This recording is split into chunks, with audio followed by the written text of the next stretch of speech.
Job ഹണ്ടറിൻ്റെ ഏറ്റവും പുതിയ വീഡിയോയിലേക്ക് ഏവർക്കും സ്വാഗതം. അപ്പോൾ നമ്മളിന്ന് പറയാൻ പോകുന്നത് ടെലി സെയിൽസ് എക്സിക്യൂട്ടീവ് എന്നൊരു പോസ്റ്റിലേക്ക് പുതിയൊരു ജോബ് നോട്ടിഫിക്കേഷൻ വന്നിട്ടുണ്ടായിരുന്നു. അപ്പോൾ നമുക്കതിൻ്റെ വിശദ വിവരങ്ങൾ എന്തൊക്കെ നോക്കാം. അതിനു മുമ്പ് നിങ്ങൾ ഈ ചാനൽ ആദ്യമായിട്ടാണ് കാണുന്നതെങ്കിൽ ചാനൽ ഒന്ന് സബ്സ്ക്രൈബ് ചെയ്യുക, കൂടെയുള്ള ബെൽ ബട്ടൺ കൂടി എനേബിൾ ചെയ്യുക. ദിവസമുള്ള ജോബ് നോട്ടിഫിക്കേഷൻ നിങ്ങൾക്ക് അതുവഴി ലഭിക്കുന്നതാണ്. നമ്മൾ ഇന്നത്തെ പോസ്റ്റ് എന്ന് പറയുന്നത് ടെലി സെയിൽസ് എക്സിക്യൂട്ടീവ് എന്നുള്ളതാണ്. അപ്പോൾ ഈ ഒരു പോസ്റ്റിലേക്ക് വന്നിട്ടുള്ള ഇമെയിൽ വഴിയാണ് ഇതിലേക്ക് അപ്ലൈ ചെയ്യേണ്ടത്. ഇമെയിൽ നമ്മൾ ഡിസ്ക്രിപ്ഷനിൽ കൊടുക്കുന്നുണ്ട്. അപ്പോൾ ജോബിൻ്റെ കാര്യങ്ങൾ എന്തൊക്കെയാണ് നമുക്ക് നോക്കാം.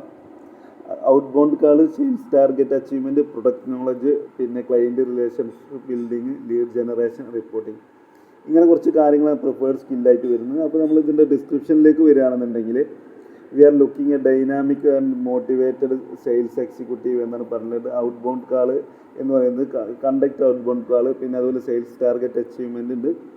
നമുക്ക് ഒരു ജോബ് ഒരു പ്രൊഡക്റ്റ് സെല്ലിയായിരിക്കും. നമ്മൾ പ്രൊഡക്റ്റോ എന്തായിരിക്കും സെല്ല്, ചിലപ്പോൾ എന്താണ് നമുക്കറിയില്ല, സർവീസോ കാര്യങ്ങളോ സെല്ലിയായിരിക്കും ഉണ്ടാവുക. പിന്നെ പ്രൊഡക്റ്റ് നോളജ് പറയുന്നുണ്ട്, നമ്മൾ എന്താണ് കമ്പനി വിൽക്കാൻ പോകുന്നത് അതിൻ്റെ നോളജ് ഉണ്ടായിരിക്കാം എന്ന് അറിയിക്കുന്നുണ്ട്. നന്നായിട്ട് ക്ലയൻറ്റ് റിലേഷൻഷിപ്പ് ബിൽഡ് ചെയ്യാൻ പറ്റുന്ന ആളുകളായിരിക്കണം. ലീഡ് ജനറേഷനും വേണ്ടി വരും.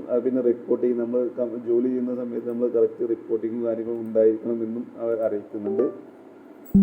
അത്രയും കാര്യങ്ങളാണ് ഇതിൽ ശ്രദ്ധിക്കാനുള്ളത്. ബാക്കി വിവരങ്ങളൊക്കെ എന്താ വെച്ചാൽ നമ്മൾ വീഡിയോയിൽ ഒരു കംപ്ലീറ്റ് ഡാറ്റ നമ്മൾ